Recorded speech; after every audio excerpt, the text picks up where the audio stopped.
President Buhari confers various national honors on Nigerians. He states commitment on handing over a nation free of insecurity.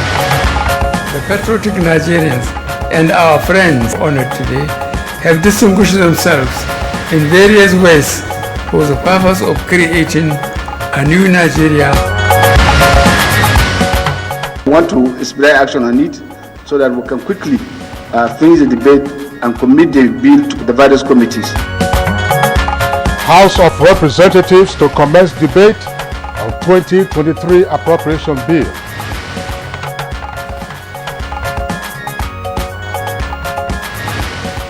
African women leaders converge in Burundi for promotion of mothers and children nutrition in Africa. And on Good Morning Nigeria today, we focus on tackling massive crude oil theft in Nigeria.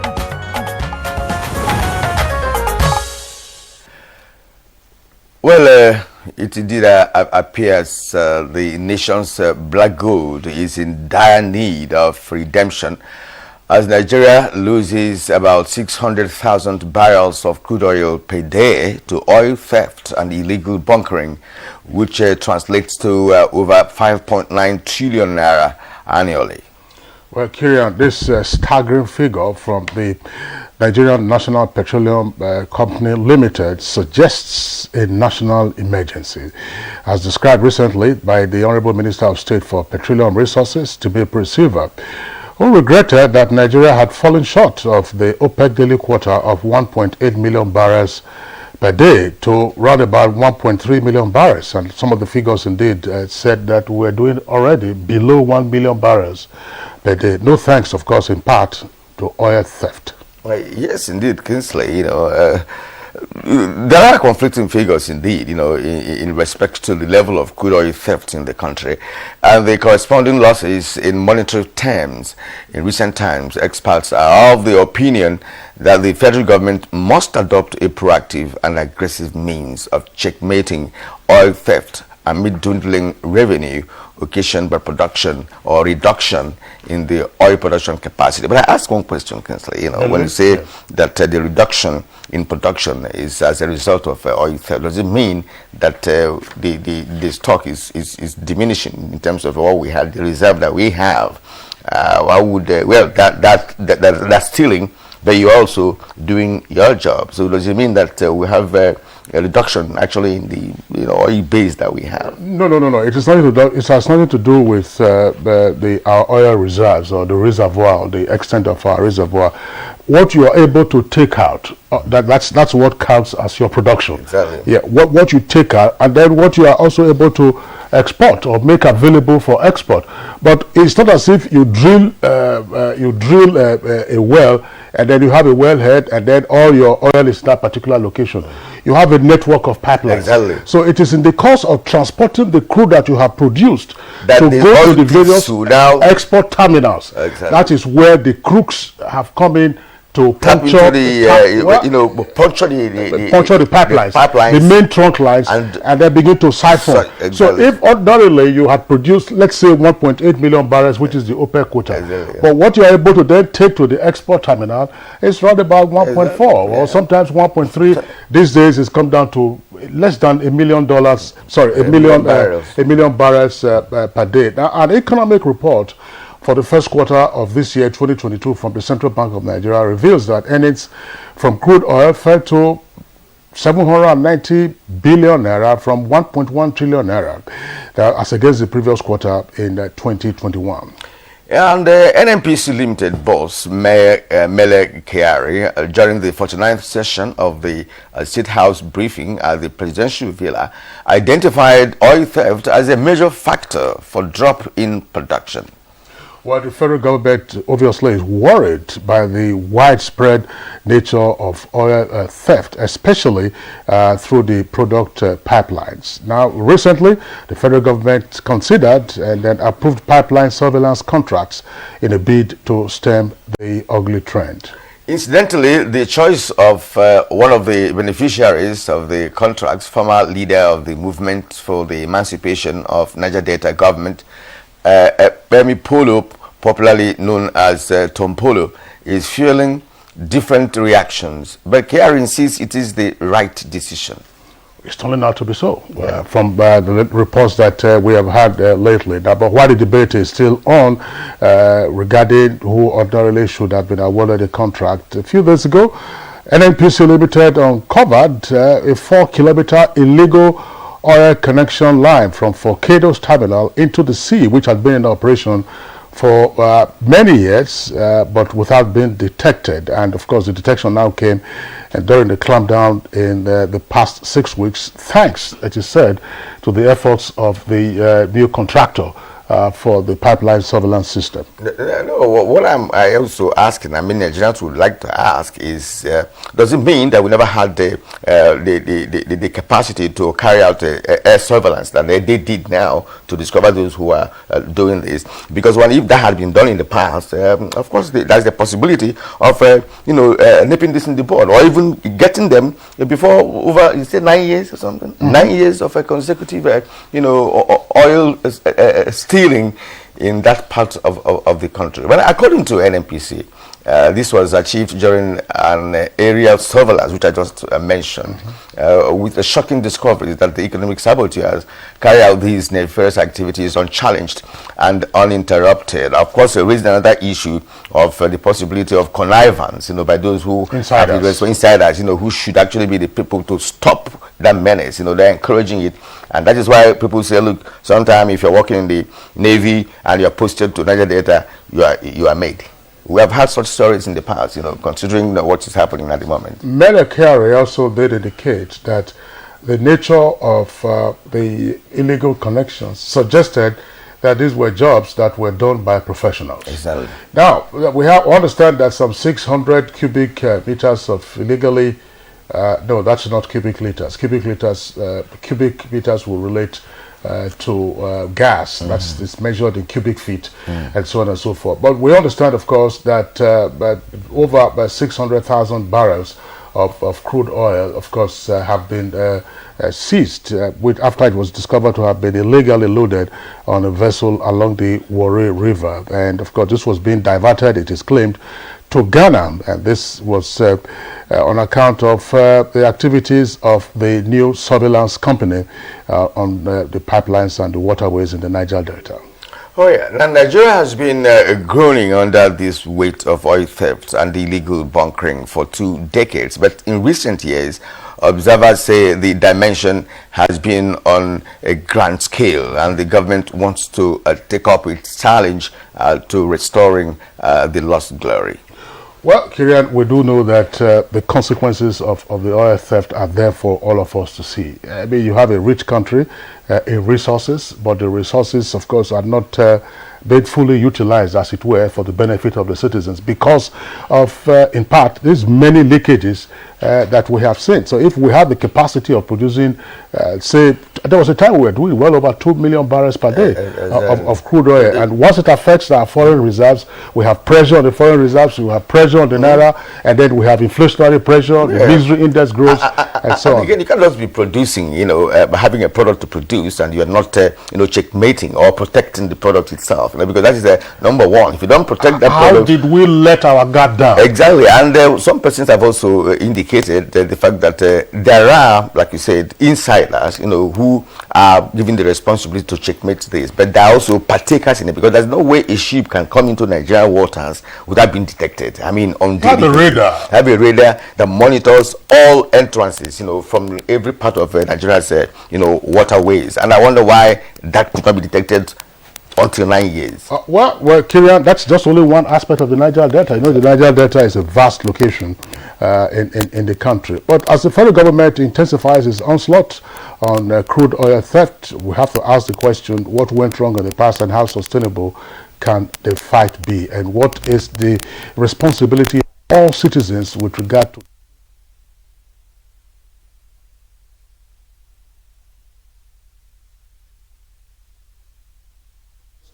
on Good Morning Nigeria today, as we assemble our guests to discuss issues around the massive crude oil theft in the Niger Delta. Welcome to the program. I'm Kingsley Osadolo.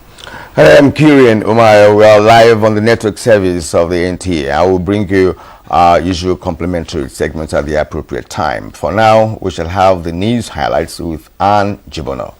Hello, Anne. Hello, Kiran and Kingsley. Good morning. Here is the news.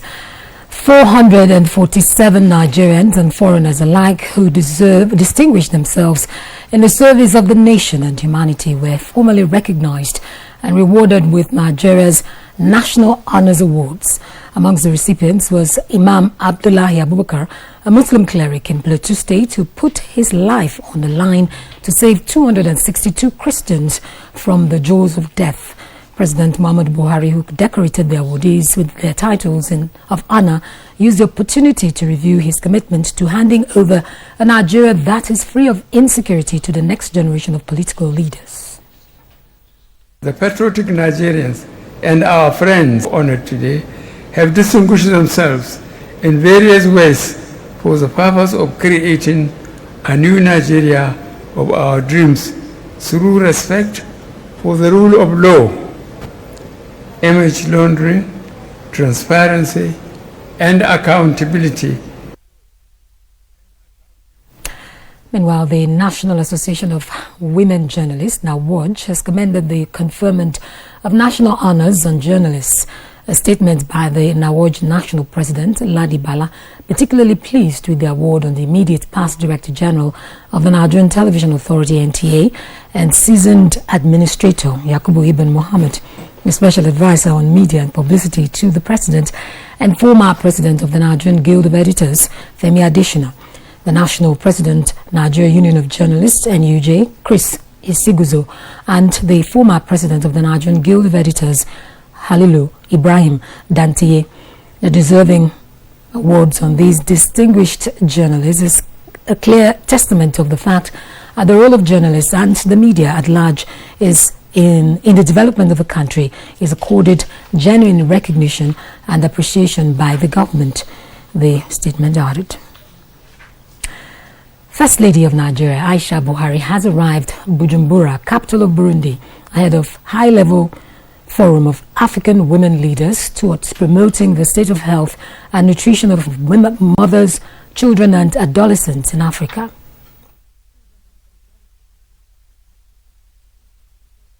We share strong ties as she is the president of MIPREDA, the African First Ladies Peace Mission. As you are aware, all the First Ladies are the mothers of the various nations. And our aim and goal is to make sure that no child sleeps with hunger. And we also help the children not to suffer from malnutrition. The International Monetary Fund says rising food prices and currency depreciations will continue to affect economies globally, warning that the worst is yet to come if urgent steps are not taken to address debts, inflation and instability. This was at the presentation of the World Economic Outlook at the annual meetings in Washington, D.C.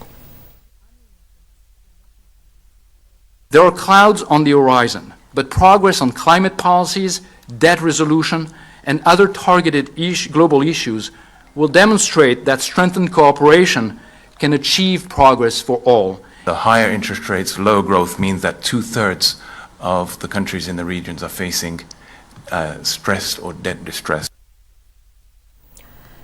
Meanwhile, the House of Representatives will commence debate on the 2023 appropriation bill this Wednesday. The Deputy Speaker, Ahmed Idris Wase, who announced this on Tuesday's plenary, says it is to keep to the Green Chamber's commitment to ensure early passage. We want to expedite action on it so that we can quickly finish the debate and commit the bill to the various committees so that we can have their report turn in and do justice to it before the end of the year. Nigeria is making efforts to deal with maritime crimes, one of the modern challenge affecting the Gulf of Guinea. The Nigerian Financial Intelligence Unit is adequately engaged and is working against illegal exploits of the coastal environment. littoral countries, the coastal countries of the ECOWAS region. Some of them are much more dependent on this sort of external support than a powerful nation like Nigeria. But in the name of equity, everybody is a beneficiary. Take, for example, Guinea-Bissau has about 88 islands, and most of those islands are uninhabited, and there is hue and cry about how criminals are probably misusing those islands. Well, that's the news for now. Good Morning Nigeria continues with Kieran and Kingsley after this break. Do stay with us. Esther, you're late again. Esther? She's a wandering light in the darkness. She's beautiful. Oh, she's a superstar. She never let her mama down. She's beautiful. She know the fear. She know they ever got it hard for them. No phones at the table, please. Esther.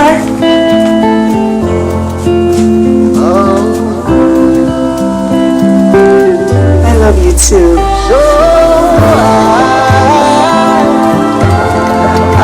Get everything. Don't forget our pick at 4. I love you. Airtel, the smartphone network.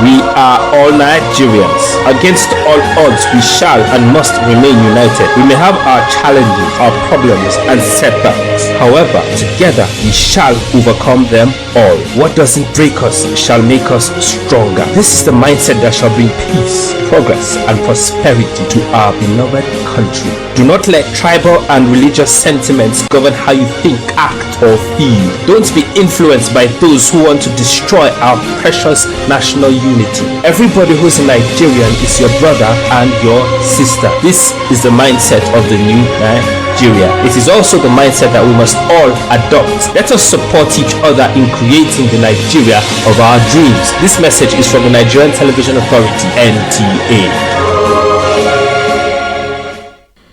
The security challenges we have faced as a government have been daunting, from terrorism to banditry, to kidnapping, to separatist violence, to crude oil theft, to armed robbery and sundry crimes. It's undoubtedly the greatest challenge to the peace and security of our great country since the Civil War of 1967 to 1970. It is a kind of challenge that would have overwhelmed many nations. But thanks to the purposeful leadership of President Muhammadu Buhari, we can say, I want to repeat, that the worst is over and peace and security are gradually returning to the land.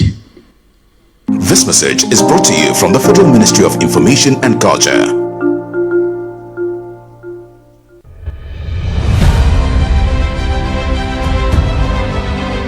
Every day in our country, senior citizens are discriminated against, disparaged, and treated with disdain by those who ought to respect them. We are all complicit in the way we have treated the elderly members of our society as institutions, families, or members of a shared society. Every time senior citizens get offered less than they deserve for the work they do because they are old, poor, and desperate, we are failing them. Senior citizen loses a child, and wow, they must be responsible for their death. Every time a senior citizen gets labeled a witch, is called mad, and shooed out of the way because they have no memory of where they were headed and look unkempt, we are failing them. We say, abeg, it all old, make it do die, make everybody for rest, to ailing parents, uncles and aunts. That's discrimination. That is neglect. When you see an old woman getting beat up and being accused of witchcraft, do not turn the other way. Stop and teach people that white hairs, wrinkles and hunchbacks are no evidence of witchcraft. Aging comes with a memory decline. Sometimes it's not out of place to have elderly people lose their way, forget details of their lives, and how to properly take care of themselves. When they get to this stage, they deserve your empathy, not scorn. Our ailing fathers, mothers, aunties, and uncles are deserving of quality healthcare and peaceful transition. Make their last moments memorable. Senior citizens have paid their dues. They deserve your care. Stop all forms of discrimination against them today.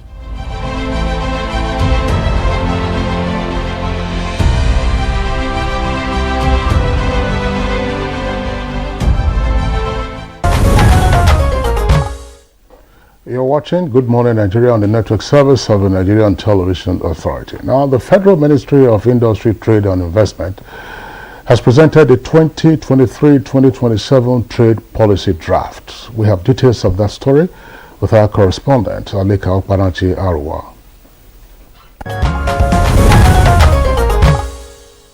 The Minister of Industry, Trade and Investment is expediting review of the country's trade policy in line with global best practice. This is in a bid to promote conducive atmosphere and boost trade for socio-economic development. To this end, the Committee on the Review of Nigeria's 2023-2027 Trade Policy has submitted its draft review to the Minister of Industry, Trade and Investment, Adeniyi Adebayo.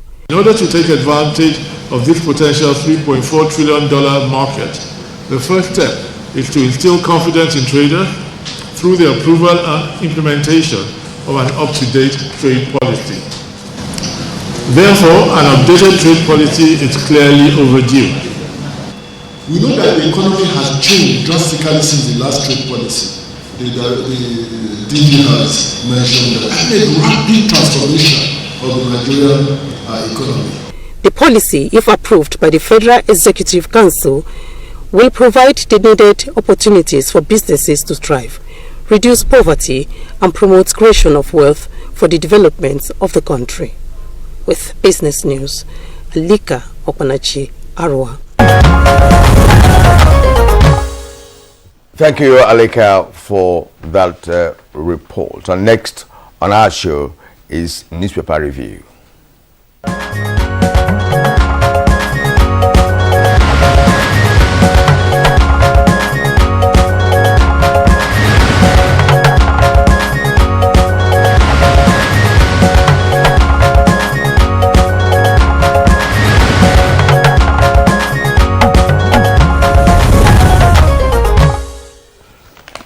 All right, we'll take a look at the window pages of the papers we have this morning. And for the Daily Trust newspaper, the lead story is obviously taken from the National Honors Award ceremonies that took place yesterday. National Honors, not for decoration, Buhari tells recipients. How awardees were selected, and recognition, a call to duty. These are the riders to the headline. National Honors, not for decoration, Buhari tells recipients. And above that says 14 days after, Tinubu, Obi, Kwankwanso yet to commence campaigns. ASU to decide on strike tomorrow. IMF says more than a third of world economies to contract in 2023. And then on the left-hand side, that's the first two columns there, it says cholera case 233 in 31 states as 173 die of Lassa fever. So cholera deaths already well over 230 and Lassa fever over 170. We follow due process in acquiring Obajan cement plant. That's according to Dangote. 2023, CDD pledges to remain neutral and independent. And flawed, and that's where the real havoc is now. 500 dead, 1.4 million affected in 31 states and Abuja. And this attributed to the federal government. 500 dead already, and 1.4 million, of course, displaced. And you can see the two riders there, over 146,000 hectares of farmlands, and nearly 90,000 houses have been damaged. And more states to be affected. And it's according to NIMET and NISA. NISA is the Hydrological Services Agency. Kiran. All right, now let's turn to Al Jazeera. Al Jazeera newspaper this morning. and from top to bottom. Buhari confers national honors on Abba Kyari and 446 others. That's on page 9 of Al Jazeera. Transport logistics companies decry revenue losses as flood cripples businesses. That's on page 24. On page 11, 100 million naira of 1.1 billion looted funds went to Obasanjo's re-election, according to Darie. All right, and Minister receives draft copy of Nigeria's trade policy. It's on page 25. Before I continue with that, let's get the lead story on Al Jazeera. It says, strike. Finally, ASU succumbs. 3 riders to that. May call off strike on Friday. Unions neck to meet tomorrow as branches begin voting. It's on page 8. All right. Nigeria's social cohesion index remains weak at 39.6%, as according to API report. It's on page 9. All right. Afenifere knocks Akeredolu, insists on Obi as presidential candidate. It's on page 26. All right. More flood in north central, southeast, according to NIMET and the NISA alert. It's on page 8. Okay.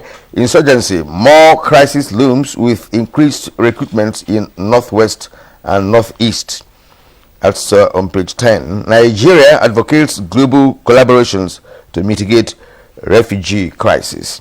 That's on page 9. Yeah, I can see. You know, we have a number of stories here that we could dissect. For instance, that of Dangote and the Kogi state government. I've been interested in that. Although when the thing broke, because I was wondering why the state government as well as Dangote never met on this issue before they got to the level that they are now. I also want to believe that if there are documents, or the agreements reached before the acquisition of that plant, that Dangote must have followed the due process to get that. I was questioning whether he would have overlooked the necessary things to do before you acquire such a big, a company. That something must have been done legally for him to have taken over the place for years now. Why is it now that Kogi State is realizing that, look, this is ours and not Dangote's? Well, the issue is a fresh one, and I'm reluctant, in fact extremely reluctant, to make any comment on it, because the full facts have not been disclosed. There are claims and counterclaims. The State House of Assembly said that it's taking this action because several invitations sent to the executives of the industry, of the cement plant, were not honored. Dangote says, well, it acquired the land legally, and so it's you said, I said, that person said. What exactly? Because I recall we had the Commissioner for Information of Kogi State on Good Morning Nigeria. We were discussing flooding, but we took the opportunity of his presence with us on that occasion to raise the issue. So look, what exactly is at stake? Is it land, or is it corporate interest? Because if you say it is land, then of course land is within the purview of the state. But if it is corporate interest, what is the extent of the corporate interest? He said, well, both of them, both land and then corporate interest. So, but the full facts, as I said, are not out there in the public domain. Perhaps until we get more facts, then I'll be from my own side, I'll be in the position to say, look, this is what I think probably went wrong, or this is probably what ought to have happened. So that's what I think about that. But of course, we know that the National Honors ceremonies took place yesterday. It was the first such elaborate ceremony by President Muhammadu Buhari's administration since 2015. We do know that there was a special ceremony that was arranged for MKO Abiola and Babagana Kingibe, following, of course, the recognition of June 12 as the new National Democracy Day. Posthumously, MKO Abiola was conferred, of course, with GCFR, and Babagana Kingibe got GCO, and that would have been for a vice president. And yesterday, you also had some awardees who got theirs posthumously. There were about 13 of them who received that. The former Chief of Staff to the president, Abba Kyari, and of course the former chief of army staff, Lieutenant General Ibrahim Atahiru, who died in a plane crash last year. So those are some of the things that of course played out, but there were also very interesting developments around the choice of some of the awardees. For instance, a woman, Ms. Josephine Agu, was an airport cleaner who returned $12,200 US found in a toilet at Murtala Mohammed Airport in Lagos. And then there was also Mohammed Ibrahim. He was a bank security guard who found and returned $10,000 US. So these are some of the things. Then there's the story of Imam Abdullahi Abubakar, a religious leader who was said to have hidden over 260 Christians in his mosque during attacks on Yewa Gindi and Akwadi village in Plateau State. Of course, we had women, Ngozi Okonjo-Iweala, Amina Mohammed, Chimamanda Adichie, and of course other recipients. 447 of them who got the national honors. Yeah, but it's really a good development, especially for those three that you mentioned. These are people who show the world that there are good Nigerians, that are still good Nigerians, irrespective of the fact that many are hungry. For instance, the cleaner who returned over $12,000. I mean, that could have made her, if she had taken that away. But she decided to return the money. That's a good development. And in fact, for me, these are the real awardees, if you ask me. Because most of them have always been those who are in government, who may have performed creditably, to have received an award. But the most important thing is that this award should be characteristic in nature. One has to be properly, investigated, if you ask me, to be able to know who and who really deserves honors of this magnitude. But well, whatever it is, Nigerians have been selected for the honors and they've got it. That's interesting. But there are human angle stories here. This issue of flood, Kingsley, which has taken over many parts of Nigeria. Like you just read, that 500 people have lost their lives. And that's not talking about property worth millions, if not billions of naira. And some people have been relocated from the original, abode, to somewhere else. That could be very depressing. When you leave your maternal or your ancestral home to somewhere else, and you never know when you're going to return to your ancestral home. So it's not a good experience for those who have experienced that. They will tell you what life is all about. When it comes to flood, in fact, even in America, in Florida and other parts of America, also had their own share of this flooding, and they're only so devastated because of course it has to do with the, cyclone and what have you, destroying houses, with the flooding. We are even lucky to some extent that we don't have all those kind of cyclones and devastating hurricanes. Exactly, hurricanes. Everybody saw what happened in 2005 with Katrina that pounded Louisiana, New Orleans. Exactly. So when the levees gave way and bodies were floating on the waters in the United States. In this case, we understand that nearly 90,000 houses have been damaged, and as you very well know, no recourse to insurance, nothing whatsoever. Everybody, you just be on your own. Who is insured in this that means some of them will have to start from scratch. I know. But it's even more hazardous when you see those water levels and the way the houses were submerged. Once the waters begin to recede, the structural integrity of those structures is in question, and people shouldn't just rush in to say, look, I want to get back into my house. Otherwise, you start having collapsing structures.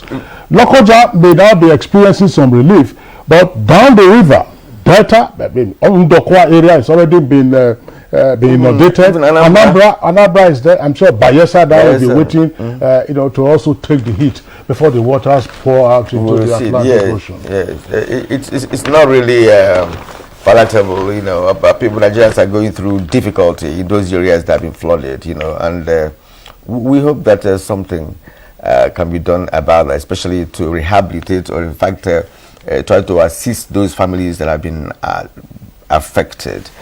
All right, Kingsley, we round it off on this segment today. Thank you for staying with us up to this moment. We'll take a short break now. When we come back, we shall be focusing our attention on what Nigeria intends to do to stop oil theft in the country. Stay with us.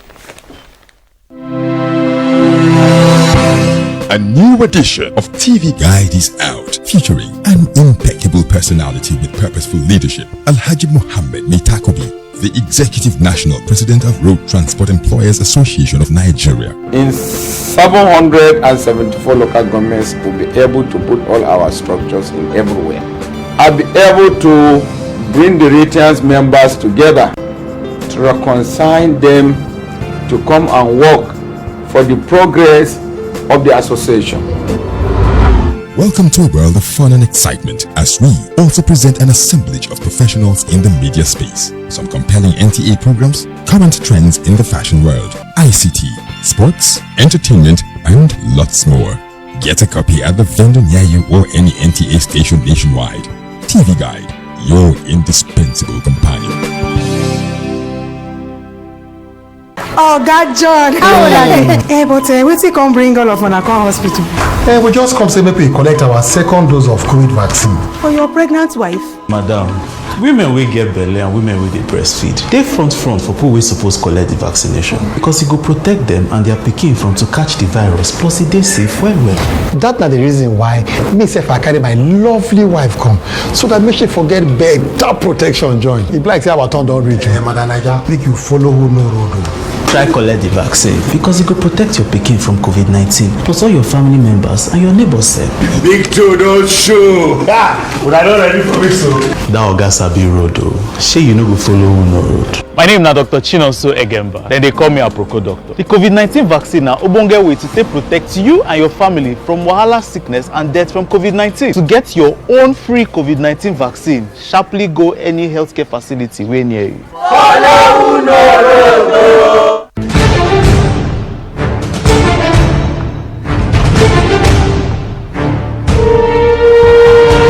Finally, the hero of Nigeria's democracy has arrived. He shall usher us into a new phase of development, peace, and prosperity. He is the father of the new Nigeria, His Excellency President Muhammadu Buhari, GCFR.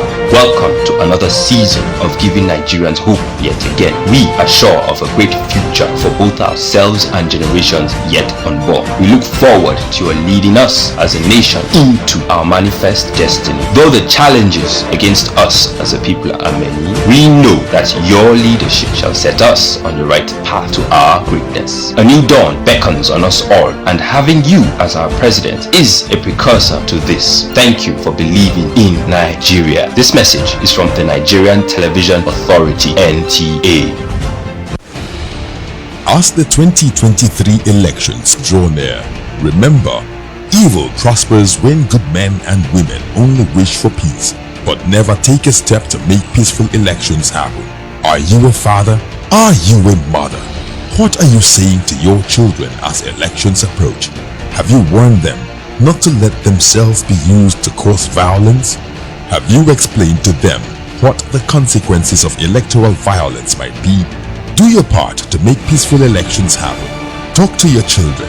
Protect them from unscrupulous politicians who want to put them in harm's way, while their own children are comfortable at home, within and outside the country. Let's join hands to make 2023 elections peaceful. This message is from the National Orientation Agency, NOAA. Critical military objectives of total defeat of the terrorists in the Northeast is already been achieved. Synchronized group and air operations have continued to inflict huge casualties on the terrorists, and they have been forcing many of them, including their commanders and emirs, to surrender in droves with members of their families. Whilst areas where terrorists hitherto had some freedom of actions are being cleared, and socio-economic life is gradually returning to the most parts of the Northeast. As well, internal displaced persons are now returning to their ancestral homes to start life all over in dignity, under safe and more secure environment. This message is brought to you from the Federal Ministry of Information and Culture.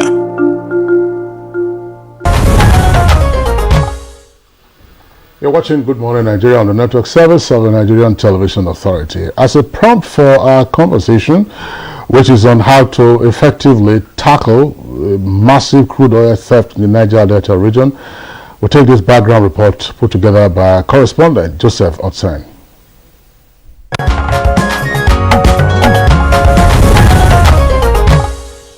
An assumed $70 per barrel and a projected 1.69 million barrels per day crude oil production is expected to form part of funding for the 2023 appropriation bill of 20.15 trillion naira presented to the National Assembly by President Muhammadu Buhari. An assumption that looks realistic to economic experts based on current global trends, but perennial economic sabotage of crude oil theft is creating a doubt in the minds of the experts, who fear Nigeria may not be able to meet its target and fend the budget. Few days ago, when the Group Chief Executive Officer of the Nigerian National Petroleum Company Limited met with the Nigerian Senate, he attests to a fact that oil theft has been going on in the country for more than 22 years. He gave a recent account on how the company, in collaboration with security operatives, during a 6-week clampdown on oil theft, found a 4-kilometer pipeline connecting from the Forcados export terminal, illegally exporting about 250,000 barrels of oil per day. He added that operations also led to the deactivation of 395 illegal refineries, destruction of 274 reservoirs, and 1,561 metal tanks, while 49 trucks were seized. From our major trunk Forcados line into the sea, 4 kilometers into the sea, and with a loading port that has probably operated in the last 9 years, Mr. Chairman. 9 years. Yes, Mr. Chairman. The latest story is the storming arrest of 8 members of a suspected crude oil syndicate while illegally pumping oil at Chevron Nigeria Limited pipeline in Delta State into an improvised 87 meters long vessel by operatives of Tantita Security Service Limited, owned by ex-militant leader Campolo. Officers of NNPC Limited visited the scene and destroyed the vessel as a deterrent to others. These are just few among much of the economic sabotage in the crude oil production industry, which has been the mainstay of the country since the 1970s. Managing Director of the Nigerian Petroleum Company Limited acknowledges the country is losing an alarming 600,000 barrels of oil every day. The sophistication in the oil theft operation and network only brings out more questions than answers. Why is the country struggling to effectively protect its major source of revenue? Are there internal collaborators involving staff of oil companies, security personnel, and members of host communities?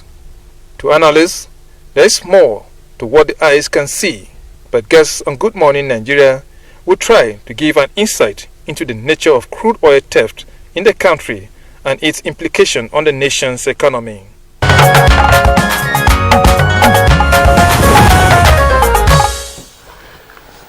Thank you, Joseph Olsen, for that background report. Now, joining us for this conversation, we have a number of Zoom connections. From Warri in Delta State, Captain Waredi Eniswo. I hope I got the pronunciation of your name right. Captain Eniswo is a maritime intelligence, aviation and satellite systems consultant for Tantita Security Services Nigeria Limited. Captain Waredi, we're glad to have you on Good Morning Nigeria today. Thank you so much. All right, and then we also have joining this conversation via Zoom, Ledom Mite. Is a lawyer, civil rights activist, and former president movement for the survival of the people of Ogoni, MOSOP. Ledom Mite, we're glad to have you on Good Morning Nigeria again after a long while. Are you increasing volume? Thank you. Okay, and from our Lagos studio is Professor Dayo Ayode, Energy and Natural Resources Law Expert, University of Lagos, Buno Societatis, Attorneys and the Solicitors. It's a pleasure to welcome you to the program. Very much. All right, and via Zoom is Dr. Basi George, Director Technical of the Nigerian Extractive Industries Transparency Initiative, NAITI. Nice to have you with us this morning. Good morning. Nice having you. Nice being on the show. Thank you. All right. Okay, well, our viewers haven't seen the face of Dr. Dr. Basi. I'm sure when the question gets to him, we will, of course, have his face on the screen. Okay, that's right. It's right there on the upper left-hand column or side of the screen. Dr. Basi, we're glad to have you with us on the program this morning. Well, gentlemen, in beginning today's program, my colleague Kirian and I bantered just about how troubling, worrisome, if not dispiriting, the issue of the massive crude oil theft in the Niger Delta is. And of course, in recent days, the social media has been awash with all kinds of visuals coming out of the Niger Delta about the activities of these oil thieves. What is the scale of the challenge that the country is facing here? Let's begin with Captain Waredi. Captain Waredi, as you said, is an intelligence consultant for Tantita Security Services. Captain Waredi, what is the scale of challenge that the country is dealing with in terms of the crude oil thieves? Well, good morning.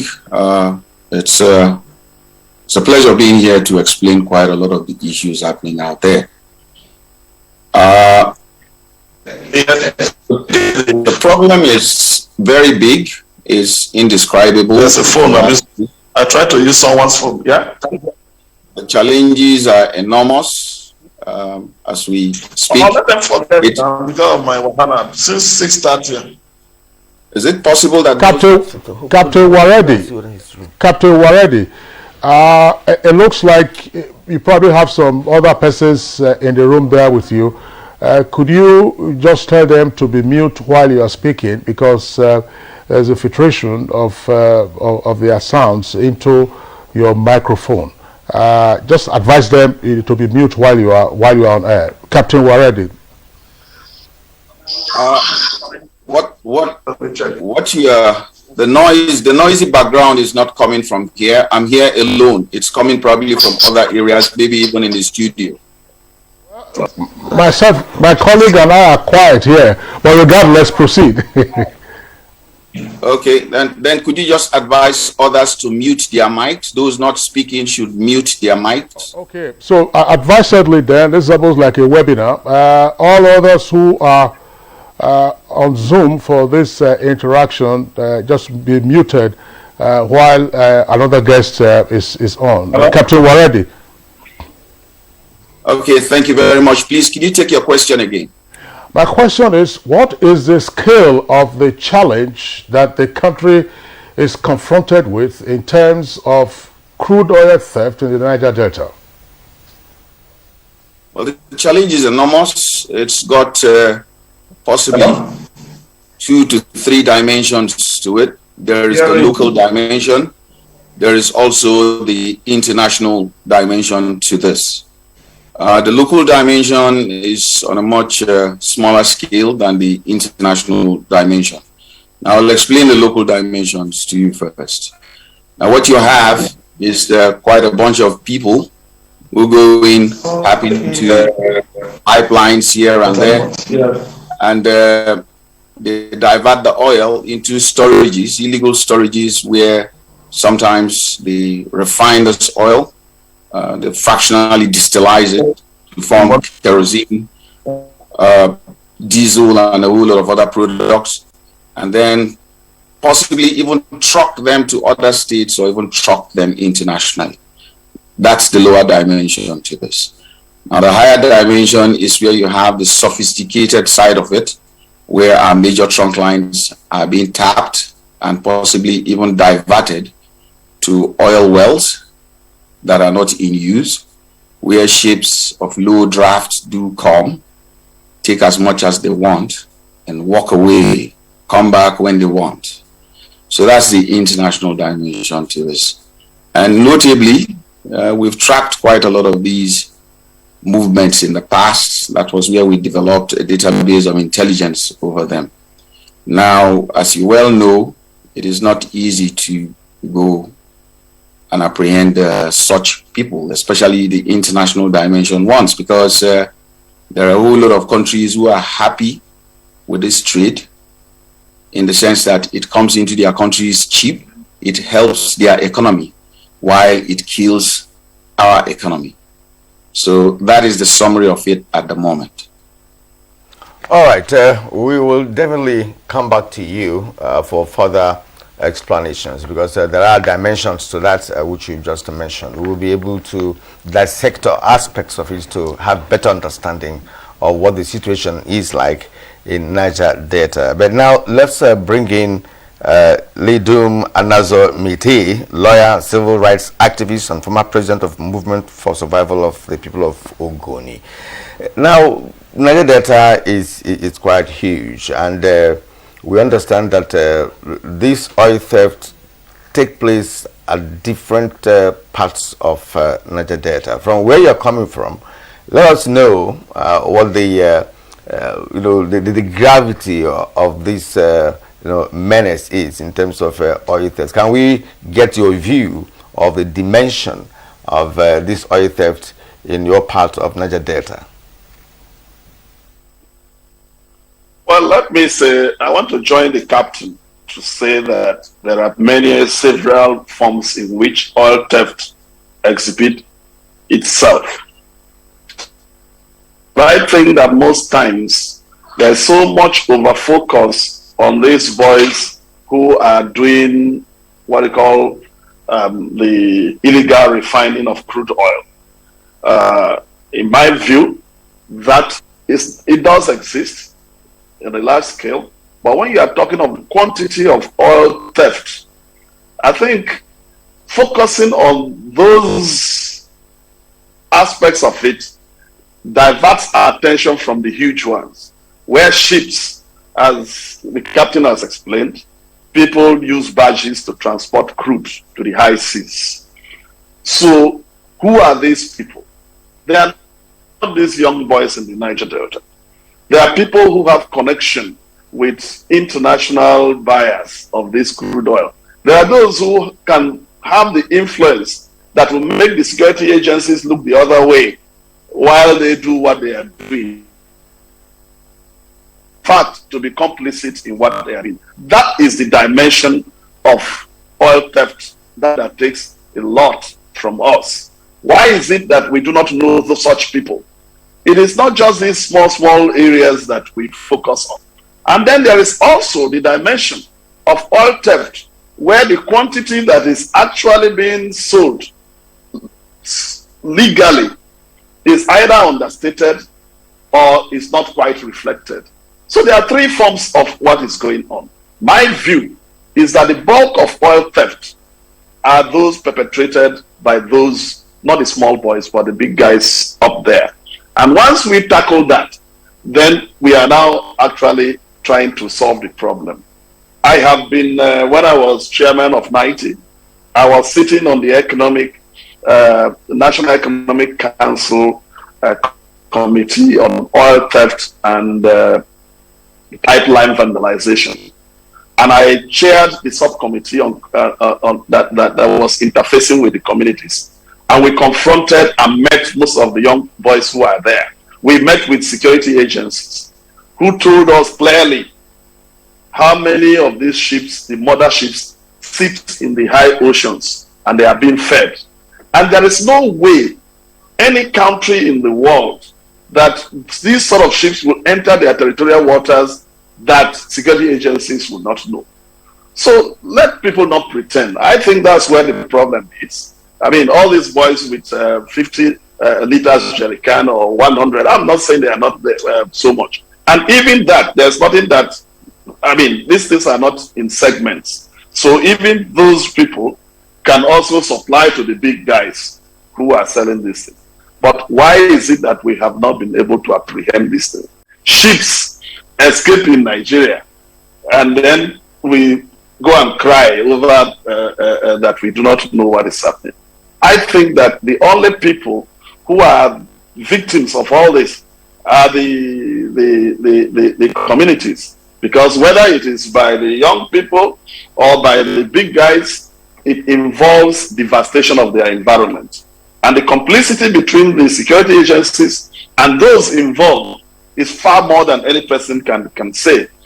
Sometime in the past, the governor of Rivers State physically had to go to chase all these sites of illegal bunkering, and clearly identified some security agencies who even hold what they call points, and nothing has happened.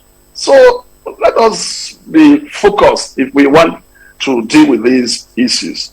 And you talked also about NNPC, whether it's limited or it's not limited. But what I see is that I hear that they have not put money in the Federation account, but the other day they were declaring profit. What is that? Whose oil is that they are doing profit for when no money is going to where all of us share? So I think that we have not decided as a country to focus on this. As I said, when I was also in NITE, we made reports upon reports that this is a country that do not have valves at all our, at least the flow stations. So we hardly know how much we actually produce from each well. And there are excuses every time they are bringing why we are not going to put valves. Why can't we, like other countries are doing? Ledon Mite, thank you very much there for your opening statement. We'll return to you in the course of the conversation. And just as well, we're bringing out Dr. Dita Bassey, who is Director of Technical at NATI. Dr. Dita Bassey, just as Ledon Mite was saying while he was chairman of the National Stakeholder Working Group, which is the board of NATI. NATI has since then, I'm talking about Dr. Dita Bassey, who is joining us via Zoom. On the screen there, you are seeing Professor Ayoade, but my question is going first to Dita Bassey before we bring in Professor Ayoade. Dr. Dita Bassey, as recently as a couple of years ago, we had the latest reports from NATI with regard to crude oil theft, and there was even a committee of governors under the auspices of the Nigerian Governors Forum. What is it that NATI itself has found as to the, if you like, the push factors for the massive crude oil theft, and why we appear unable to deal with the challenge? Good morning, Austin. Thank you very much for that question. It's a pleasure to speak after my boss, the former chair, that's Professor Dr. Barrister Ledon Mite. Like he rightly said, NATI conducts audits, which we have reported severally on the issue of oil theft. Let me reference the last report that we had, that's the 2020 oil and gas report, which we also got data from companies on what is their total crude loss and theft. It will interest you to know that during the audit process, we had a interaction with some companies. 22 companies provided information to us on oil theft, crude losses, through theft and sabotage, which we had amounting to 39.16 million barrels for 2022 alone. When we converted that, translating that into monetary terms, as of 2020 alone, based on our report, the actual loss, based on only 22 companies that had reported, was about $1.63 billion, using the average price for a Federation equity of $41.65 per barrel in 2020. This, for 22 companies alone, 22 companies represented 15.1% of total physicalized production of the 22 companies. This is 6.1% of total fiscalized production for the year. So you can see that just for 22 companies, these are very huge numbers that we've got from them. This is quite alarming because even for that year, the data was low because production was a bit lower for that year. We've had in each, like the previous speaker that said, the issue of crude theft, it's very, very huge. It's a drain to the economy, to the production, to the economy. And we always ask this question: this crude that's been stolen, they must have a market somewhere. It has an international dimension in the sense that when you take this crude, you sell it somewhere. And Nigeria's crude, each crude has a unique signature. You will know from where these crudes are coming from. We have different blends in Nigeria, the Bonny Light and so. But if you don't have a market for crude, it won't be stolen. So we have to also look at the market where this crude are also going. And like I said, these are huge numbers. The revelations that we've been getting from from NNPC that trunk lines have been punctured and everything. Yes, we have this data on these crude losses. They are quite huge. But I think it has to be a collaborative measure between the government and the security agencies and the communities. Nigeria is bleeding from crude losses. I think we need to have a way to curb all of these things. This is the result we have from our findings. Thank you very much. All right. Thank you also for your opening remarks. And he has already given us some points here to say that in 2020, 22 companies, made a report, to NAITI on what is happening. Because these are companies that are directly involved in the legal, operations in the area. And he talked about 39.16 barrels of million barrels lost and $1.63 billion lost. This is humongous loss, if under normal circumstance. Okay, we'll continue along that line of thought, in the course of the program. But presently, let's bring in Professor Dayo Ayoade. Prof, you've listened to other guests, and of course, we have learnt that there are dimensions to that. And from the last speaker, it's obvious that what is happening can only be dealt with, if the country, comes up with the measures that it has come up presently. Now we know how huge this theft is. We also know that it has international and local dimensions. And I have a privilege, of meeting some of these young men in the Niger Delta who are involved in the local refining and all of that. There was a conference for them in Abuja here some time ago. And I accosted one of them, who said, look, sir, that they may not have the capacity to really, steal oil. But what they do is that they have links with some legal companies who are operators and who supply them with some crude oil, which they now refine into diesel, more especially diesel and what have you. So there is a kind of interconnectivity among either the legal operators and of course the illegal ones. Let us share your view on what the situation is like and apparently what can be done to checkmate that. Thank you very much for having me. Of course, we know that crude oil theft is not actually new. For decades now, oil has been stolen. It's just that it's going at such an unprecedented rate that it's now a big threat to national security. Is a threat to our country? Is a threat to the image of our country? Nigeria is no longer the largest African producer. Angola has overtaken us thanks to oil theft. So we have a big problem. We have a massive crisis. I listened to a lot of our experts, speakers before me there, and I can tell you that the problem, which nobody wants to really address, is that we don't actually know the actual scale of the problem. We have guesstimates, we have guesswork, we imagine this is what's happening, but we don't actually know. We have reports saying we are losing 600,000 barrels per day. We have reports saying we are losing 400,000 barrels a day. We don't actually know, do we? We don't have metering at our wellheads. We don't know what the actual production is at the wellhead. So we don't know what the actual loss is. We do not know whether most of the oil is being taken from pipelines. We don't know whether it's been stolen from our export terminals. We don't even know whether it's through illegal ship-to-ship transfers. So there's a big problem. There's an opacity, there's a confusion, and because there's confusion and there's no real knowledge of what's going on, it's difficult for us to sit down and find proper solutions.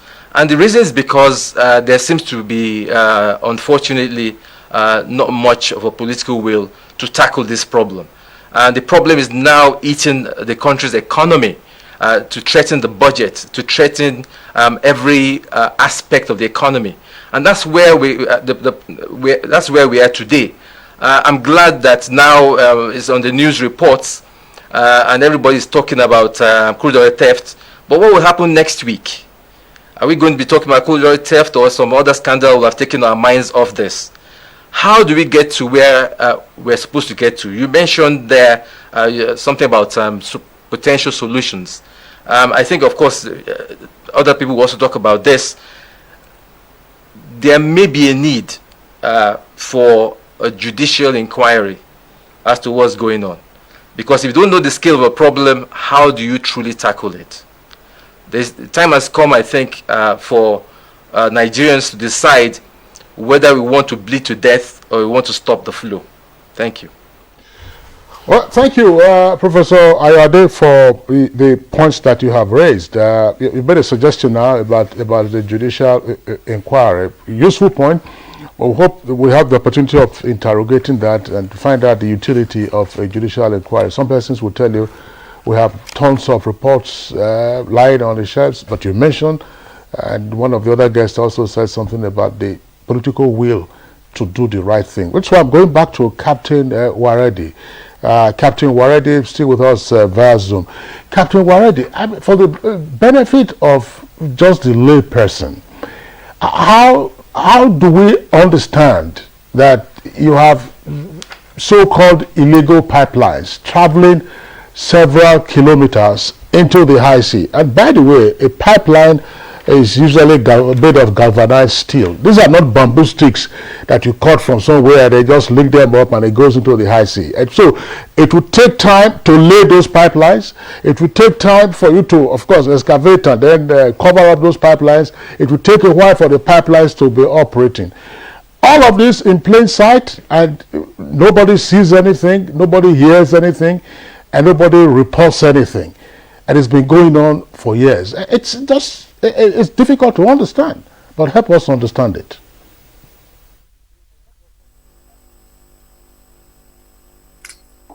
Thank you very much. It's a bit difficult to fathom, if you ask me, and I believe it's also stemming from the fact that there is so much reliance on government to do everything for the citizens. But that is not correct. The citizens also have to take ownership of the problem. They also have to understand that this is the country we have, and anything they know that can help the government address their issues is very, very important. So having said that, I will say that what you are seeing and the constructions you see that are coming up now, we're not done today. It's an international ring, in addition to local support as well, because tapping into a pipeline is not small business, especially a pipeline that the operators claim to be flying over. It's not a 1 week, it's not a 2 week issue. So obviously there is some form of, complicity in the environment. But it is not easy to also deal with these issues. How well are the communities educated that if you see so and such, they should inform the public or inform a certain arm of government? We must also seize this opportunity to thank the NNPC that they took such initiative to come and sort out these issues, including our military that is working so hard day and night, some sleeping in the bushes, to detect all these things with us and give us support to address these issues, especially the Operation Delta Safe and the JTF. They've worked very hard on this with us. And I will go with the line of the previous speaker who said political will. That is true. If you don't have political will or support or some form of authorization, you're not going to be able to do this. But fortunately, it is coming now. And we're very happy. And we really wish this administration is going to continue to the next. And then, you know, the next will take over from wherever they stop. I mean, it's a very good work. So the international ring, the local ring combined to do this job. It's a very sophisticated, partnership. If you were there when we rooted out a lot of these things, you would have seen the ingenuity with which they passed the pipes to even increase the pressure they get when the line is flowing. So it is not something that is done by a villager. That's not correct. It is obviously something that is done by very well trained or some bunch of very well trained engineers. And let alone, as you said, to bury this pipe deep into the ground and then connect it into the ocean, where ships come in and suck like orange juice, if you ask me, is even the second most surprising thing. But as I said, we have a lot of work to do locally, in the sense that we have to reorient our citizens. There should be some form of national orientation to report anything they see not comfortable within their area. But we must also take this far and wide. Quite a lot of the reason why the citizens, maybe the locals here and about, do not even want to say or don't want to talk about. I'll tell you one dimension of it again. You'll find some wellheads that are not in use, and the locals are allowed to go and pressurize these wellheads that are not in use and bring oil out of them. And in that way, they also become part of the suppliers, as the previous speaker said. So you see, if a wellhead is not in use, why not completely decommission it? So there must be a reason why these wellheads that are not in use are left, because some of these underground pipelines connect to those wellheads where others find it easy to take from. So I will leave it there for now until you come back again. Thank you. Okay, you leave it there for now with very good points that you have made, considering the operational methodology of those involved. They are highly, equipped persons. They have the know-how, and as you rightly put it, the ingenuity, to do the construction, of whatever line that they have to tap into and get the oil siphoned. And as I was talking about the young men who are involved in this local refining, they made it clear to us also that sometimes they feed some ships in the high sea, and the question is, how did these ships get into Nigerian territorial waters? Who are those responsible for monitoring the nation's territorial waters to know when a ship had just leaped into the creeks, for this bad business? And so, Anazo Meti, thank you once again. Now let's bring in Dete Bassi George, director, or rather, we should go to the former president of the Movement for Survival of the People of Ogoni, and that's Anazo Meti, once more. With this understanding, that professionals are involved in this, there's also the belief that there are complicities, in terms of the involvement of security agencies in all of this. And having known this over the years, why is it so difficult, for us to begin to fish out those elements, who are involved in this, or who are encouraging it and in fact facilitating it, because of course they benefit from it? Why has it been so difficult, for us to fish out these elements among us in the security apparatus of the country who are responsible for monitoring entrances into our territorial waters?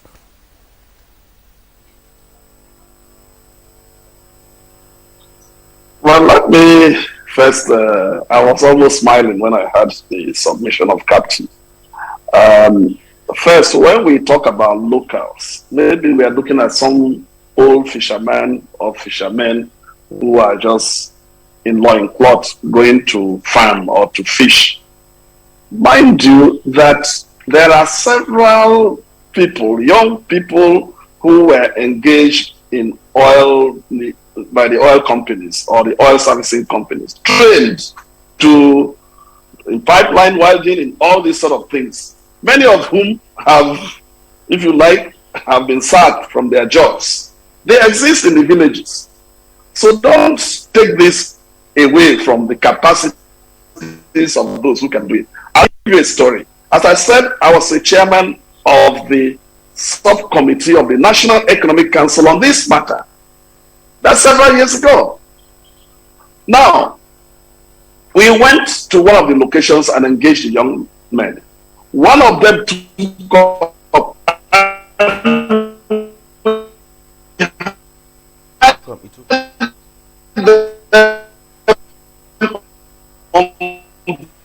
well, again, Ledom Bitoye, it looks like your load bandwidth is affected your connection to us. If the engineers and our director tell us that it's okay, we'll come back to you. Is it all right or still? All right. So, Ledom, please, we can't hear you, so we'll come back to you. Okay, Ledom, I understand you are back. You're back on.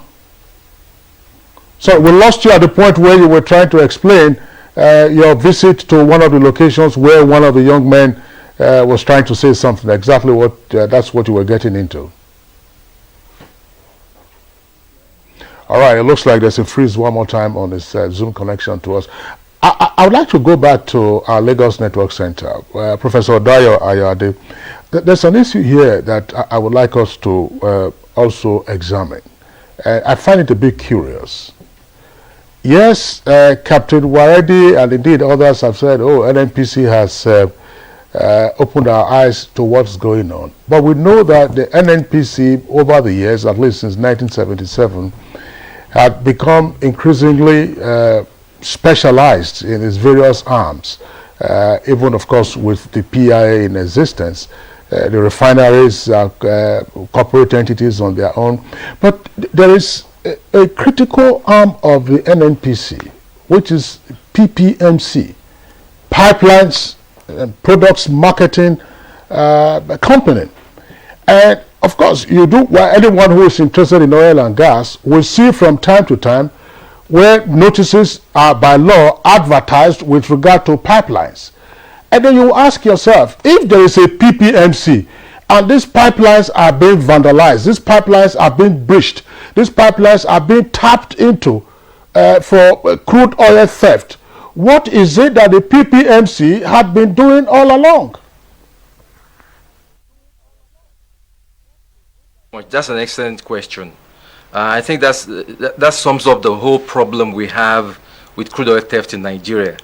We have government agencies that are there funded by a taxpayer to do a certain job.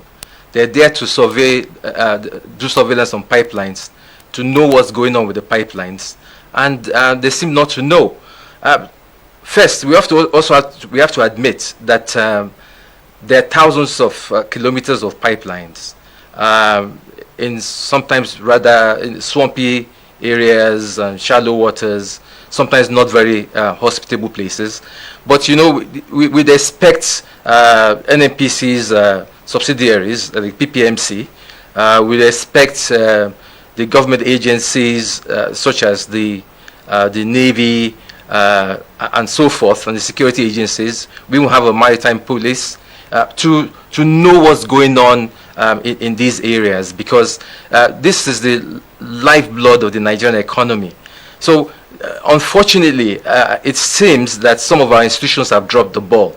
I mean, we're in an era where pipelines have sensors, you have data streaming online, you can computerize all these things and know exactly where the oil flows are and what's going on.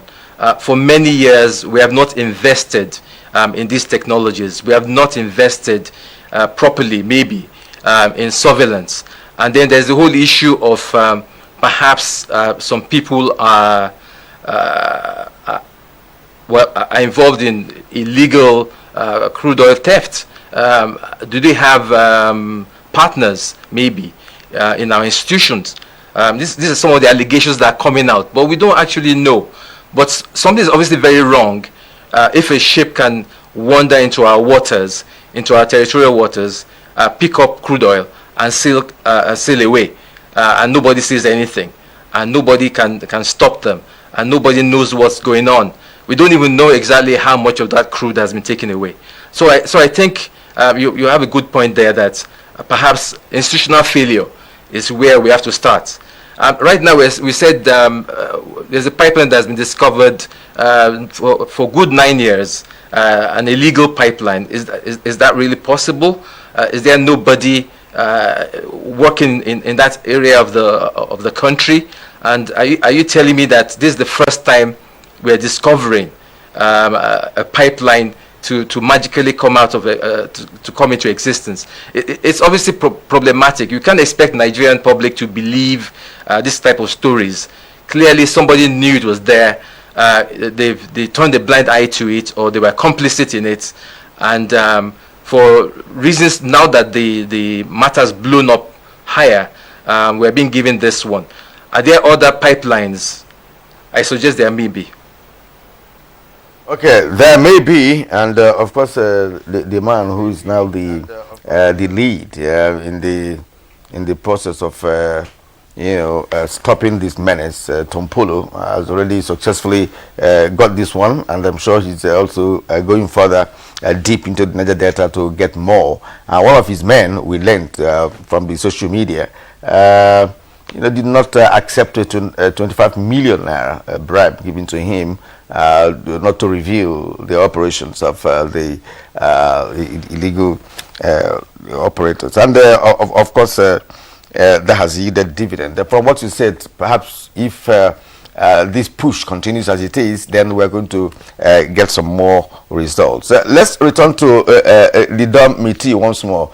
So we lost your contact a short while ago, but we learned that you are back. You were telling us a story about a time you visited one of the enclaves of these young men and what they told you. Please, you can go ahead.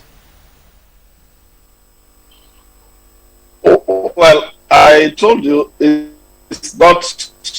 Hello? Go ahead, please. Can you hear me now? Yes, we can hear you. Can you hear me? Yes, clearly we can. Hello? Go ahead, sir. Go ahead. Are you hearing me now? Yes, we are. We are. You are on. Hello? Yes, you are on. You are on. You can go on. Hello? All right. Stuff happens. He's not sure that we can hear him. Well, if we can take his audio without the visuals, I'm sure our engineers will sort that out. You can reach him via phone, and then let's listen to Lidom Miti. Of course, he has a lot to tell us with respect to this menace that we're dealing with. Back to Dieter Bassi, Dr. Dieter Bassi of NATI, Director Technical of NATI. I know that, of course, NATI has its annual reports, and the issue of crude oil theft is also there. I think it was sometime in 2019 or thereabout, Governor Obaseki, who was the chair of one of the committees of governors to investigate and report back on crude oil theft, did present a report at a NATI event at Transcorp here in Abuja. And then you have all your numbers coming up from time to time. What is it that NATI finds in dealing with the recommendations on stemming crude oil theft in the country?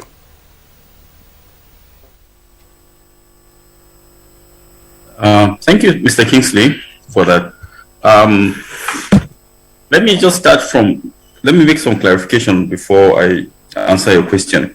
There was a question asked about PPMC in terms of the trunking of the crude from crude, what PPMC does. I think we need to look at it in two dimensions. There's the crude, for crude, it passes through the trunks, the pipes that are being maintained by JV operators. Sometimes Nigeria is in joint venture with some companies, and these are the ones that the multinationals operate on behalf of the country. So much of the punctual line that you see is along those crude pipe corridors that you have, which is jointly owned by Nigeria through NNPC in terms of the equity stake in the ventures. While the inland ones are the ones for that has white product in terms of products from the refineries to depots, which also has been, vandalization is ongoing, but Most of those pipes have also not enough to functional. That's why you see a lot of bridging trucks going on up and down. The major issues we're having with the export crude terminal ones are the ones that are within the coastal areas of Nigeria, whereby they puncture them and then they loop it up to the ocean and then it's being siphoned, like the captain has said earlier on. These are the ones that we have major issues with in terms of our crude losses, in terms of the ones that has direct impact on our revenue.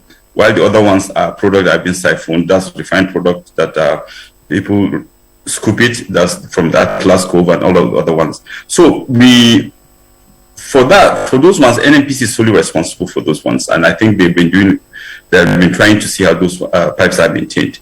But the pipes are aged and they're aging. Most of our pipes are very, very old, and we need to maintain.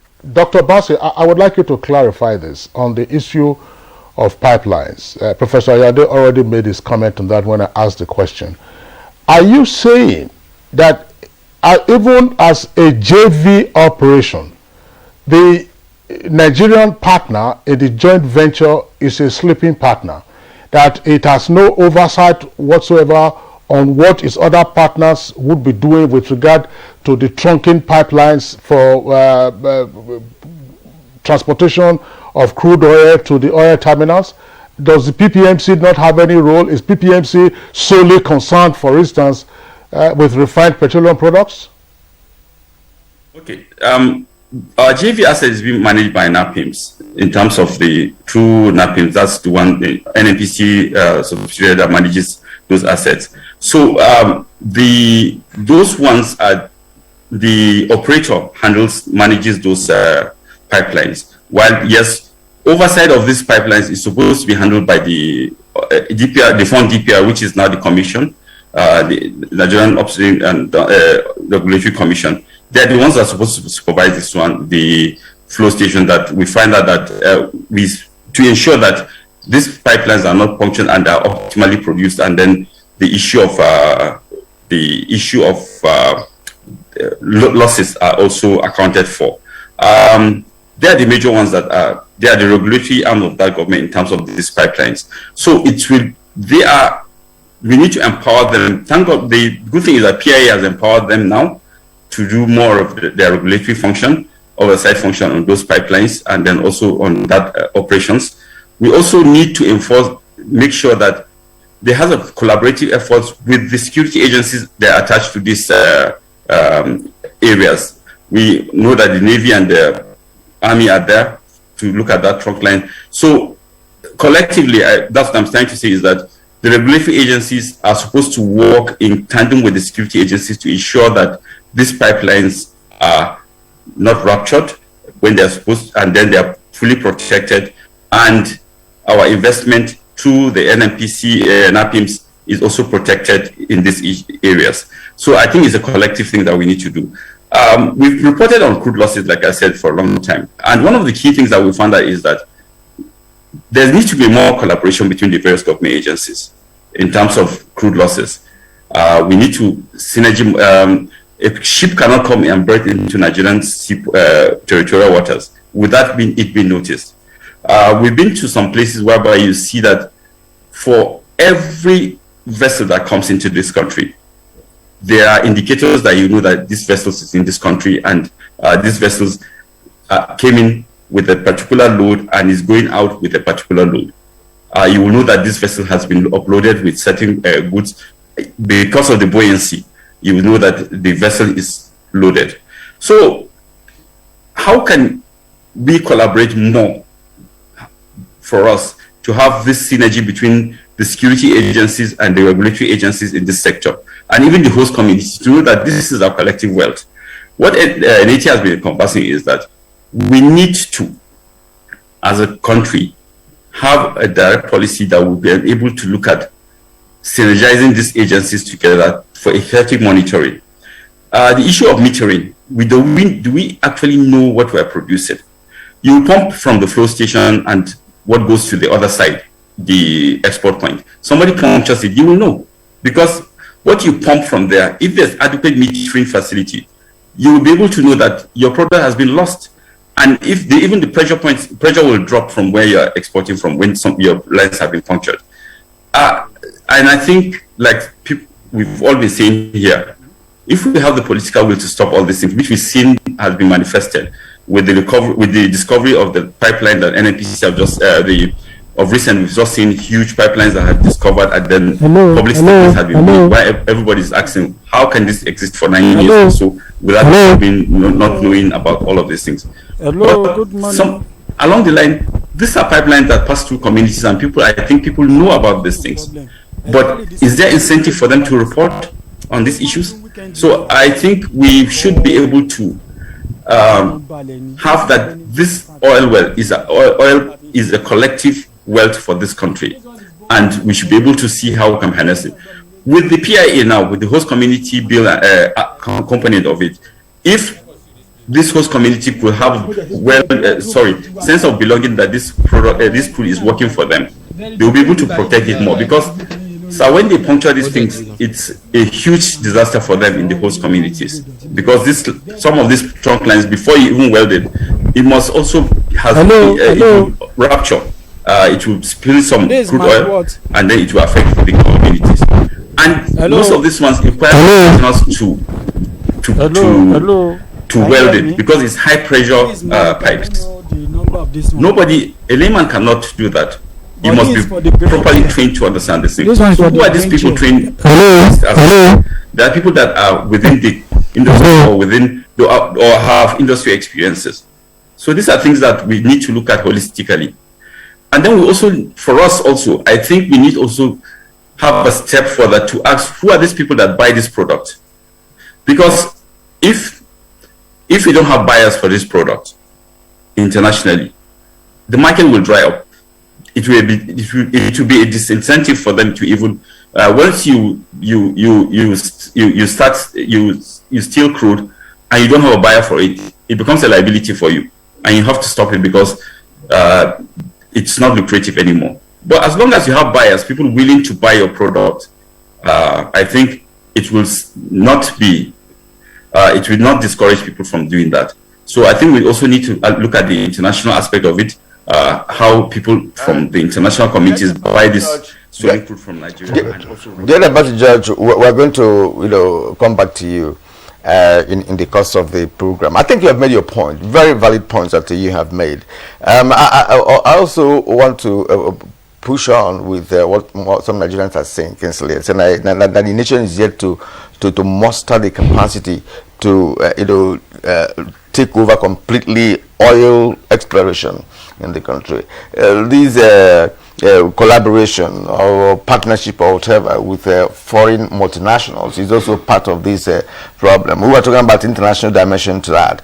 How do we know whether those who are also partnering with us do not have other people from different parts of the world that are also patronizing this oil thread? Because it's a plan, it's a network, and a network of highly placed professionals in that business that do this. And when you talk about PPMC, NAPINS, responsibility of agencies and what have you, who have come a long way, and we can be talking about collaboration among agencies now. We're past that level, because of course there's no agency that can operate in isolation. There has to be a linkage between one agency and the other for the work to be done. And if there's no synergy, as he was pointing out, then of course nothing is going to work. If PPMC is operating at this level, at a different level, and NAPINS at the other level, yet they have reasons to have common challenge in the operations of what they are doing, then of course it's not going to work.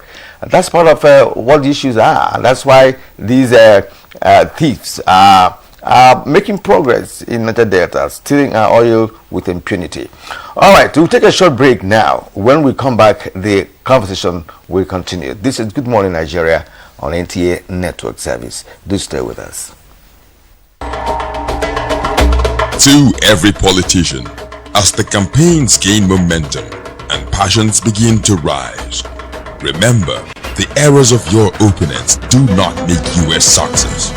Do not run down your opponent and inflame passions to violence between and among your supporters. What counts is what you plan to do for the electorate and how you intend to relieve the sufferings and bring succor. Nigeria is in dire need of patriotic leaders at all levels, leaders who will make national development their priority. Concentrate on telling the electorate what you intend to do when you get into office. Focus on making your vision clear to the electorate. Don't engage in verbal abuses, fake news or speeches. Keep dealing with issues that will bring progress. You win the hearts and minds of the people by being above board, by being civil, patriotic, and showing empathy. Let's join hands to make the 2023 elections peaceful. A message from the National Orientation Agency. We've been trying our best to contain the situation, and in our operations we've been able to make a lot of recoveries. We've been able to also arrest suspects that are involved in this kind of activities, and we've been able to also recover particularly arms and ammunition from those who are carrying it unlawfully and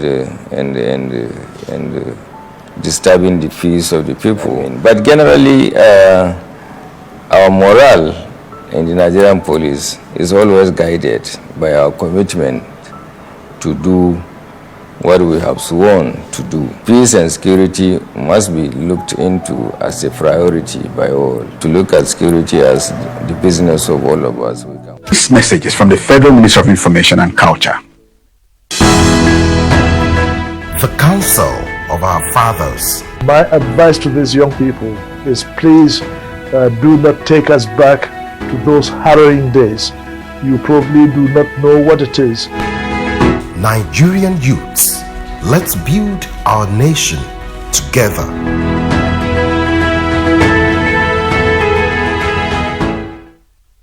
Our pastors, our imams, in every church, in every mosque, please realize that in the course of praying for peaceful and transparent elections, we all have duties beyond prayers.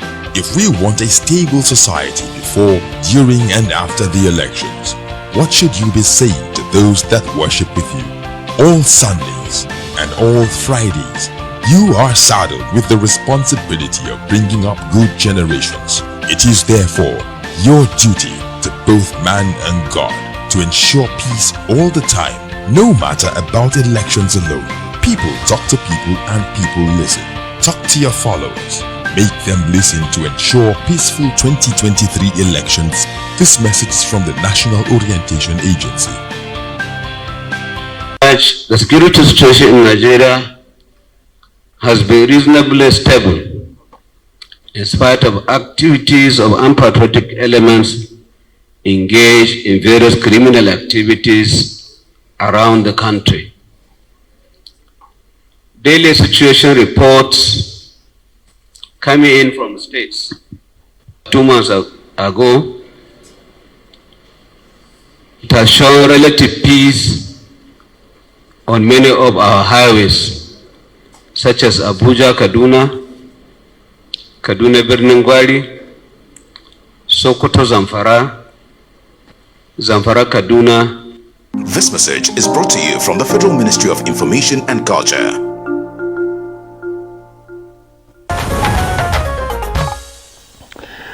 You're welcome to Good Morning Nigeria on the network service of the Nigerian Television Authority.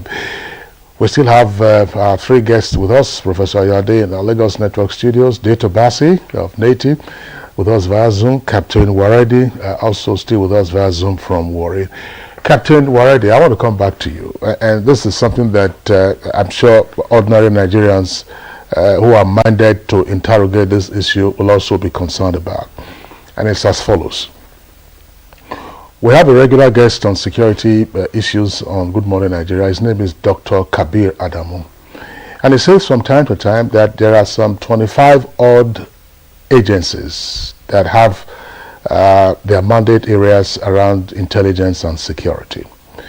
And I'm wondering, with regard to the massive crude oil theft in the Niger Delta, why does it appear that the security agencies have not been on top of their game? I say appear because if they do have their reports are not intended to be publicized. But you just ask yourself, Defense Intelligence Agency, where have they been? Naval Intelligence, where have they been? And we talk about the international dimension to the stealing of our crude. Where is the National Intelligence Agency, which deals with the external environment? Where is DSS?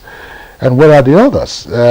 Is it that they were not getting this cooperation and support of the locals, or they were operating, or they have been operating in silos? What more can be done to ensure that these agencies get on top of their game, and that relevant or requisite action is then taken to stem the tide of crude oil theft in the Niger Delta? Captain Waredi. Thank you very much, and it's a very good observation.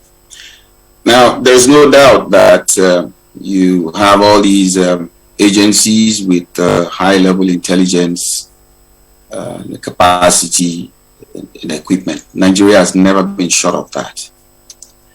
Now, what we have been short of is processing the intelligence. As you know, every agency or organization comes with its own bureaucracy. Criminals have no bureaucracy. They act, and it's very swift. So if I am in an agency where I have some form of information and I want to act on the information, I probably have to take permission from a different hierarchy or level to be able to execute that particular intelligence, process it, and effect things properly. In that process, you could have what is called intelligence leakage. And that leakage may not be very easy to manage. Now, one very big missing link in all of these intelligence we have is the private sector. In my experience, I've worked with quite a fair bit of private sector organizations and governments around the world. Nigeria is one of them, and it's a great place because there are a lot of opportunities when it comes to these kind of issues. Now, the Nigerian sector is just in its early days of appreciating the efficacy of the private sector when it comes to issues like this.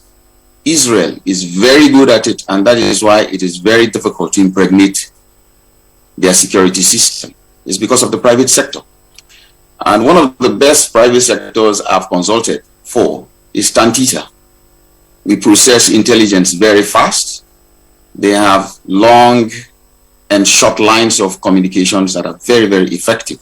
So if we have the government that is also very high and mighty in its powers, make no mistakes. I mean, people may understand or have this perception that Nigeria is not serious. That is not correct. 3 days ago was the answer to those who thought that way. So, and why did that come up? It was a strong partnership between the government and the private sector. So once that trust is built between the government systems and the private sector, sure, we'll be able to overcome these problems. Because as I said in the past, bureaucracy is one of the issues that criminals exploit.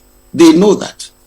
Possibly, as previous speaker rightly said, there are a lot of people who worked in these places before that leave with high amount of knowledge to go do damage later on. I mean, I am a jet pilot, and after 9/11, I'm not allowed to renew my license unless I'm attached to an airline. It's one of the security measures taken against me. So how well are these experts who leave these various providers being monitored and their activities known, or they don't become consultants against their employers? So it's something we need to also visit. But as I said, the country is in a new dawn, and we are happy that they've taken this type of step. And we have to build on this step because we have shown that a good and intelligent private sector organization like Tantita will be able to work very well with the government in processing intelligence and even sharing the one they have. That is actually the situation at the moment. Now, coming into the international scene, I would like to educate the citizens about something. Tantisa has got a lot of information on how these ships do move. One place, notably, which is a very big threat to the Nigeria's hydrocarbon economy, is the port of Tema in Ghana. Let us not hide anything or make mistakes about it. Most of these vessels, that is where they go to. They discharge in the port of Tema. And Tema has got Ghana's largest oil refinery. So is it coincidental that these ships go there? So it is something we need to take up with the Ghanaian government, because we can't continue to suffer our own citizens so others can survive. No, we will not sit back. So let's address those issues. I'll stop here again for now. Yes, you are stopping with a very key point. You know, absolutely, but a key point on which we can also continue. Exactly, because these ships get somewhere, they bet somewhere, discharge somewhere, return to Nigerian waters. This one is just nearby. Of course, yes. And having said that, of course, I'm sure government must have even known that before now. That some Ghanaian. Let us assume that government didn't know. Or based on insider in terms of security, who's now saying that look, this is the reality that we have to deal with. And actually, one of the points that he made that is very germane is the fact that the private sector is now getting involved in security. Because, as he talked about Israel, if you want to do anything in Israel, for instance, on security basis, definitely you're going to hire, the private sector. They are more equipped, right? They have fewer personnel, but more intelligent. They have the technology, to deploy in terms of investigation. And the U.S. also does that. You have military contractors, exactly. Blackwater, and so on and so forth. As he said, we're waking up. These are morning with respect to that, because insecurity has been the bane of our development to some level, and something has to be done. But Kira, I'm sorry to jump in here. Captain Waradi also said something very useful. I don't know whether you and I were on set when we're discussing how to deal with banditry, kidnapping, and terrorism. If you recall, our military guests, ex-military guests, talked about security debarment allowance, because there were instances of ex-service personnel who had been caught as either suppliers to terrorists or had been participants in banditry themselves. So the security debarment allowance is an allowance which the federal government pays to ex-service personnel to ensure that they don't get into those kind of activities. In a sense, I remember I mentioned that, like in law, it's an equivalent of restraint of trade, and so on and so forth. He now is saying, look, if you have persons who have been trained in these activities, pipeline welding and so on and so forth, and they are now out of work or out of service, how do you keep a tab on them? And again, people that may have been sacked, that they are angry, they are not happy, and all of that, and they will now deploy their ingenuity in doing such thing, and making it work. And that's one thing. When I went to Urobo area in Niger Delta, honestly, I saw pipelines, the ones that misformed pipeline, and you see families living around that pipeline. I was saying, okay, if there's a bust or something, how will these people live in this vicinity survive? That's how Mossop, Golden Land came up. So I saw these pipelines in villages, and you see houses around them, not even up to a kilometer away from them. You could just do maybe few meters, from a home to a pipeline. And I was wondering how these people are surviving in the area. Okay, now let's bring in Professor Dayo Ayode once more. I know you're not a security expert, but at least you are a lawyer. How do we go about this? You have listened to Waredi, and of course his revelation is very apt. How do we begin to, handle the situation as it is now? Already, Tompolo and his group are in Niger Delta, and their primary assignment is to try and locate the areas where our fuel or our oil is being siphoned. That is one. Two, do you think that there should be other measures, especially as we have just learned that those ships that come still into Nigeria and take our oil, berth in Ghana and discharge, and of course return to Nigeria? How do you think Nigerian government should take this up with Ghanaian government, and in fact any other government within this sub-Saharan Africa where this illicit business is progressive? Kirian, Professor Yade, just to add to what Kirian just said, the same question: how should the Nigerian state internationalize the ill effects of the market for stolen crude, of which we are, of course, a major victim? That's very interesting, because the Nigerian government knows what to do. I have no issues where the Nigerian government employs private contractors. Private contractors can be more efficient. They are much more lean. They don't have bureaucracy to contend with, and they can, if you give them a specific target, they can get back to you. But you also have to be careful that your institutions that are interfacing with these private contractors are not being subsumed. So you don't have a situation where the tail is wagging the dog, because our institutions must always be protected. Our institutions must be allowed to do their work. If the funding that should go to the Navy, that should go to the various security agencies that are watching over us, are diverted in any way to private pockets, there will be an impact ultimately. I think we should focus on reforming our institutions to make them much more efficient, to make sure they can get their job done in collaboration with also working with the private contractors. As to the international dimension, I read something recently where I think the GMD of NNPC talked about asking the international community to consider oil thefts to be similar to blood diamonds. This is not even new. We have been even talking about this. I believe when Tony Blair was Prime Minister of the United Kingdom, there was talk then about how we can look at stolen crude as blood diamonds, meaning that if something is a resource, a natural resource is stolen, there should be no market for it. It's blood money. It's destructive money. But the oil that we have has a print. I mean, it has a DNA, if you like. Bonny Light or whatever blend you want to talk about is well known internationally as Nigeria's crude. You don't get it anywhere else. Now, what's the need for the international community? Is the international community going to come and save us when we know what to do? Our security expert there mentioned the country, and that a lot of our crude oil has been diverted there. I think it's well known to some extent, some of in the security forces, it's known to some extent that some of the refineries in West Africa are picking up our cargoes. I'll be shocked if our intelligence agencies don't know this. What they're doing about it, or what they're about to do about it, I don't know. So I think we have to be careful here. The institutions must do their work. As Nigerians, we insist that our institutions carry out the tasks for which constitutionally and for which we pay their salaries, for them to carry out the job for which they're there for.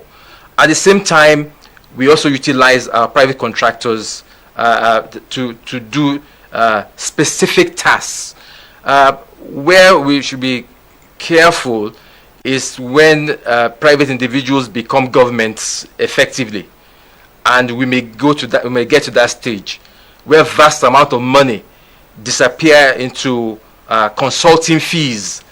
Some of them, for not much work done. So as I said, I expect some more revelations, but I'm not interested in the revelations so much as what the Nigerian state actually does about the revelations. And that's why when I said a judicial commission, I'm very, very well aware of so many years of documentation that's thrown in the bin. Let me make a quick analogy with the downstream sector. You may remember a few years ago when this issue of subsidy kept up, just something as what we are experiencing today. And I think the House of Representatives did a report on it, and they told us that the ships that came to Nigeria did not actually pick up the oil, because some of the ships that we said we found in Nigeria to pick up to deliver our white products were not even in Nigeria. Those days they were said to have been here. Thank you for that. Okay, yeah, Professor Ayode, thank you. I get the point.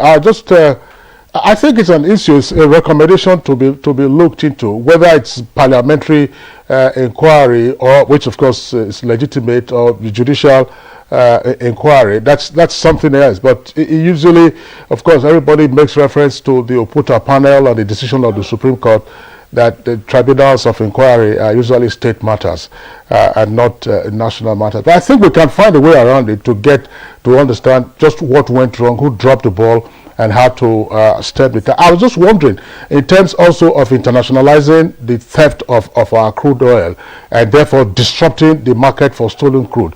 Dr. Data Basi, Nigeria subscribes to the EITI principles. Has Nigeria ever raised this issue with the EITI so that it now becomes a matter, because you have a number of countries that subscribe to it? If, as it is indicated now, the Tema port in Ghana is one of the receivers of our stolen crude, there is nowhere in the world, let's be realistic, I know that criminal law is territorial, there's nowhere in the world where receipt of stolen property is legitimate. Has Nigeria tried to escalate this to the EITI?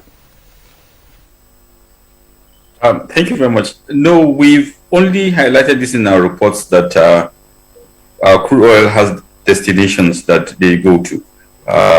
But we only produce our reports, and recommendations in our reports are what we just highlight.